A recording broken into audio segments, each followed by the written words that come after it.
Bonjour et bienvenue dans ce nouveau débrief où nous allons parler aujourd'hui de Flamme Rouge. Donc un jeu qui a eu une grosse hype, on va dire, qui a bien buzzé grâce à Monsieur Fall. On peut pas se cacher derrière ça. C'est lui qui a lancé le jeu parmi les joueurs. On savait pas trop ce que c'était à l'origine. Et puis voilà, ça a attisé la curiosité. Beaucoup de gens, je pense, s'y sont intéressés. Peut-être même on l'ont pris uniquement là-dessus. Mais nous, du coup, on y a joué. Et je dois dire que je suis pas déçu. J'avais un peu peur, parce que moi, les jeux de parcours, c'est pas trop mon truc. Même si je trouve que le jeu de parcours, en ce moment, il y en a peu. C'est quelque chose qui est un peu abandonné parmi la production ludique. Et je trouve ça un peu dommage. Parce que je pense qu'il y a encore des choses à créer dessus, qui est encore un peu... voilà, tout n'a pas été fait dans le jeu de parcours. Donc là, voilà, j'avais un peu cette appréhension, en même temps cette excitation de me dire, bon, bah, si tout le monde en parle, si Monsieur Fall aime, pourquoi pas. Et j'ai beaucoup aimé. Pourtant, c'est familial, c'est pas trop, en général, le genre de jeu que j'apprécie. Mais là, ouais, la simplicité, on comprend très vite le fonctionnement, ça s'enchaîne bien, il n'y a pas trop de temps mort. On va jusqu'au bout, on s'oublie un peu les coups du sort, c'est un peu amusant, c'est parfois rageant, et du coup ça rajoute un peu une ambiance qui du coup proche des courses, comme le Tour de France ou autre. Voilà, on retrouve un peu cette sensation autour, donc voilà, j'ai bien aimé. Après, je vais avouer, c'est pas un jeu que je ressortirai très souvent, mais je pense que si on m'en proposait une tout de suite, je dirais pas non. Alors moi, la première fois que j'ai joué à Flamme Rouge, c'était parce qu'on voulait plus compter les points. Et on s'est dit, on fait un jeu où on compte pas les points. Et donc, on nous a proposé un Flamme Rouge, on l'a sorti. Et on a commencé à jouer. Comme on était plus nombreux, on a fait directement la variante où on joue en partenaire, en fait, en équipe de deux. Et j'ai envie de dire, j'ai passé un très bon moment. Et j'ai trouvé ça intéressant. C'est-à-dire que en dehors du fait qu'aujourd'hui, on n'arrête pas de faire des jeux où, en fait, on doit faire des points. Là, on arrive sur un jeu où, en fait, faut faire une course. Faut tracer. Et on a tellement aimé que, en fait, on a décidé de faire un championnat, tu vois, entre nous. Et du coup, on y joue régulièrement. Et finalement, je trouve que dans l'ensemble, le jeu est simple. Il est agréable et bon, il est pas archi complexe, il est pas enfin on va dire qu'il est normalement c'est pas ma gamme de jeux, mais là c'est un jeu que je dirais pas non. Alors moi je vais dire non moi. Je vais dire non je sais pas, j'ai pas accroché je sais pas si c'est des attentes que j'ai mis dedans ou pas. En même temps, professionnellement ou même personnellement, j'essaye de pas trop mettre d'attentes dans les jeux que je joue pour éviter justement l'effet déception. Mais moi, il y a beaucoup trop de points négatifs dans ce jeu pour que je puisse y prendre le plaisir que j'attends. Déjà visuellement. Visuellement, rien à dire, les cartes, la thématique, course ancienne, sympa. Par contre, c'est l'identification des coureurs. Ça, c'est juste pas possible. Enfin, l'identification des coureurs, il faut qu'elle soit beaucoup plus marquée. Il faut qu'il y ait un signe ostentatoire sur les coureurs, autre que je suis debout ou courbé sur mon vélo. On a du mal à faire le lien entre les cartes. On se trompe plusieurs fois, surtout la première partie, sauf quand on joue en équipe, parce que pour le coup, on n'en a qu'un, donc on arrive à l'identifier correctement. Mais quand on joue avec les deux, c'est compliqué. Deuxièmement, ça rejoint un peu donc, cet effet des cartes. C'est un deck building, donc on met les cartes d'un côté, les cartes de l'autre. Pas mal de fois dans la partie, on se demande dans quelle taille il faut qu'on prenne les cartes. Est-ce qu'on doit les retourner ou pas? Beaucoup de manipulation, je trouve, c'est compliqué. Et puis, tout bonnement parlant, je trouve que pour le coup, c'est un jeu de course un peu trop plat. Même si j'ai joué avec l'option des montagnes, je sais pas, j'arrivais pas à m'y mettre. Je trouvais que on joue des cartes, on avance, cool, là on a réussi à se dire tiens, j'avais anticipé l'aspiration que je pouvais faire, puis là aussi je l'avais anticipé mais ça marche pas. En fait, on se rend compte qu'il y a quand même énormément de chaotique dans le jeu des cartes, surtout quand on joue à 4 joueurs. beaucoup de coureurs. Alors après, j'attends. Il y a une extension qui devrait arriver, qui va peut-être rajouter des choses.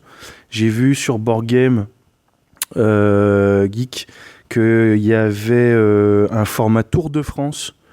Parce que encore une fois, c'est pareil. Moi, les jeux un peu à la Zombicide où tu passes 10 minutes à faire ton plateau parce qu'il faut regarder les petits numéros, les numéros en majuscules, etc.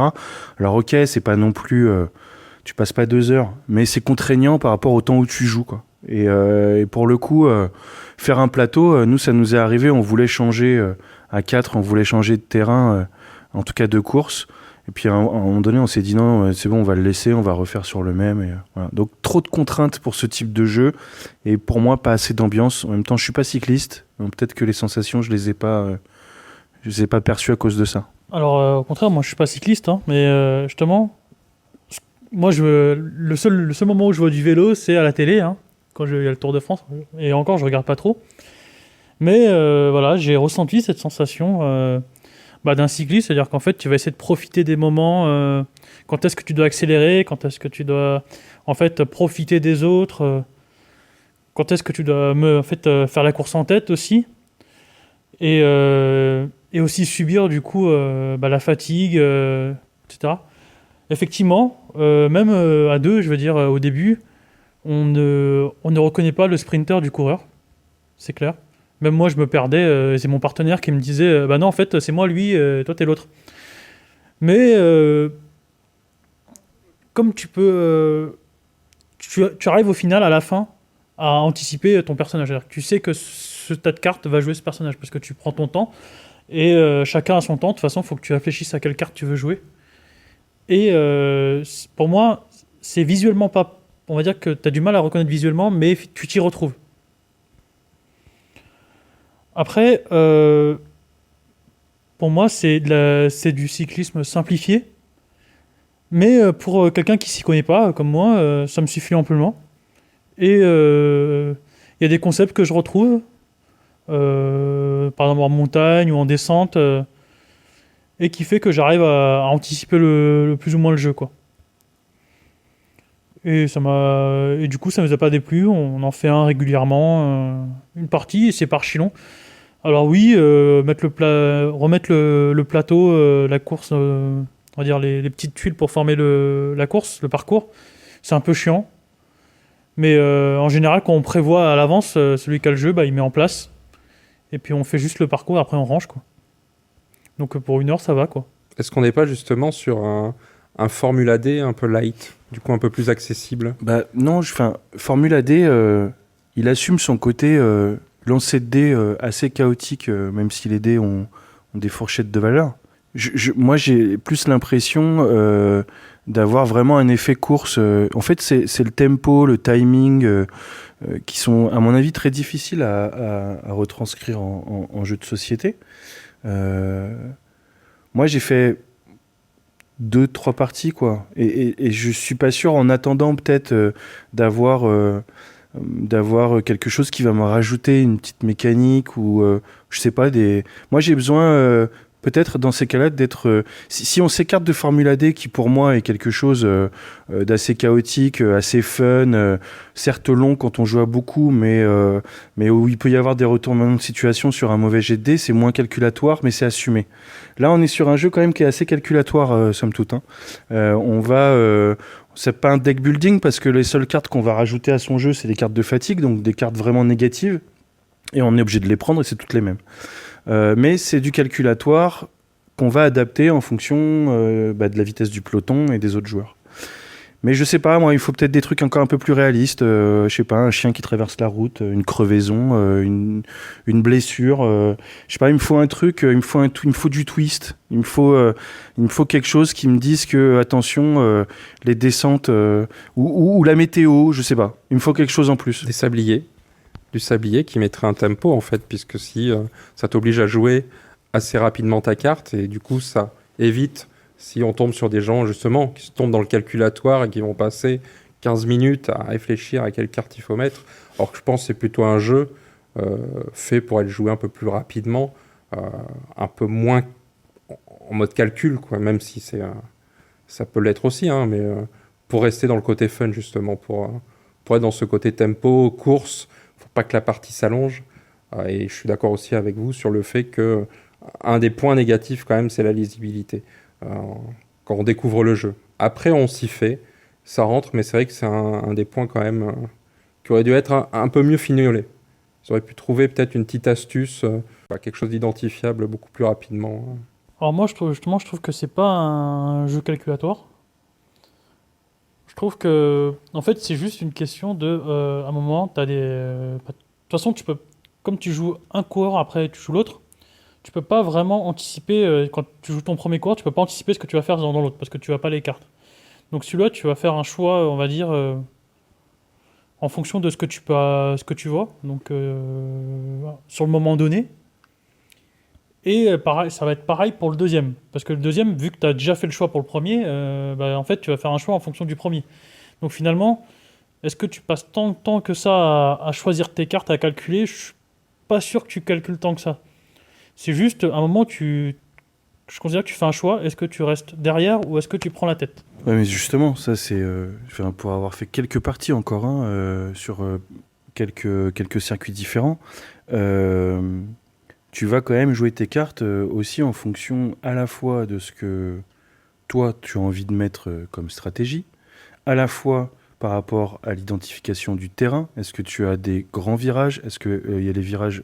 Est-ce que tu as des zones de montagne qui sont côte à côte? Est-ce que tu as peu ou pas de descente? Est-ce qu'elles sont avant ou après, enfin au début de course ou en fin de course? Tout ça, ça va jouer. Et en plus de ça, vient se rajouter une course à ce millefeuille, enfin un étage à ce millefeuille, c'est le jeu des gens qui jouent avant toi. Et pour le coup, tu auras beau installer une stratégie, si tu arrives et que tu es bloqué par le peloton, parce qu'à un moment donné, la place elle est prise et du coup tu recules, enfin du moins tu peux pas avancer, tu auras beau avoir une stratégie et avoir joué une bonne carte au bon moment, si le gars avant toi il a joué une carte et il te bloque, il te bloque et ta carte elle est perdue. C'est un peu ça le côté je veux que ça soit réaliste, mais en même temps, pour moi, il y a trop de paramètres non... c'est calculatoire dans le sens où j'aimerais installer une stratégie. J'ai essayé de me dire, tiens, je vais jouer petite carte dès le début, etc. Et à la fin par rapport à ce terrain-là, à ce circuit, je vais commencer à accélérer. Et comme ça, je ne suis pas premier, et j'ai joué des petites cartes, etc. Et en fin de compte, on se rend compte que j'ai pas l'impression qu'il y ait des vraies stratégies à mettre en place. Et c'est dommage pour un jeu de course, parce que le cyclisme, c'est aussi de la stratégie, surtout quand tu joues avec deux coureurs. Alors pour moi, justement, c'est pas un jeu de stratégie. Tu fais pas ce genre de choix. Alors je suis d'accord que le cyclisme, ça peut être de la stratégie, mais la différence avec le cyclisme, c'est qu'un cyclisme, ça se fait sur, on va dire, t'as plein de... Comment ils appellent ça? T'as plusieurs courses, en fait. Je sais pas comment ça s'appelle. Voilà, t'as plusieurs étapes. Alors que là, en fait, tu joues qu'une étape. Et du coup, en fait, tu mets pas de stratégie en place. Parce qu'au cyclisme, j'ai l'impression que la stratégie, c'est... Tu vas faire une stratégie sur l'ensemble des étapes. C'est ça la stratégie. Quand tu fais ton étape, le coureur, il va juste appliquer ce qu'il avait prévu. Alors que là, si tu veux, je considère que comme il n'y a qu'une seule étape, il n'y a pas vraiment de stratégie à mettre en place, en fait. Pour moi, c'est juste, là, il faut que tu roules plus vite que l'autre, quoi. À un moment, faut arriver avant l'autre à l'étape de fin, quoi.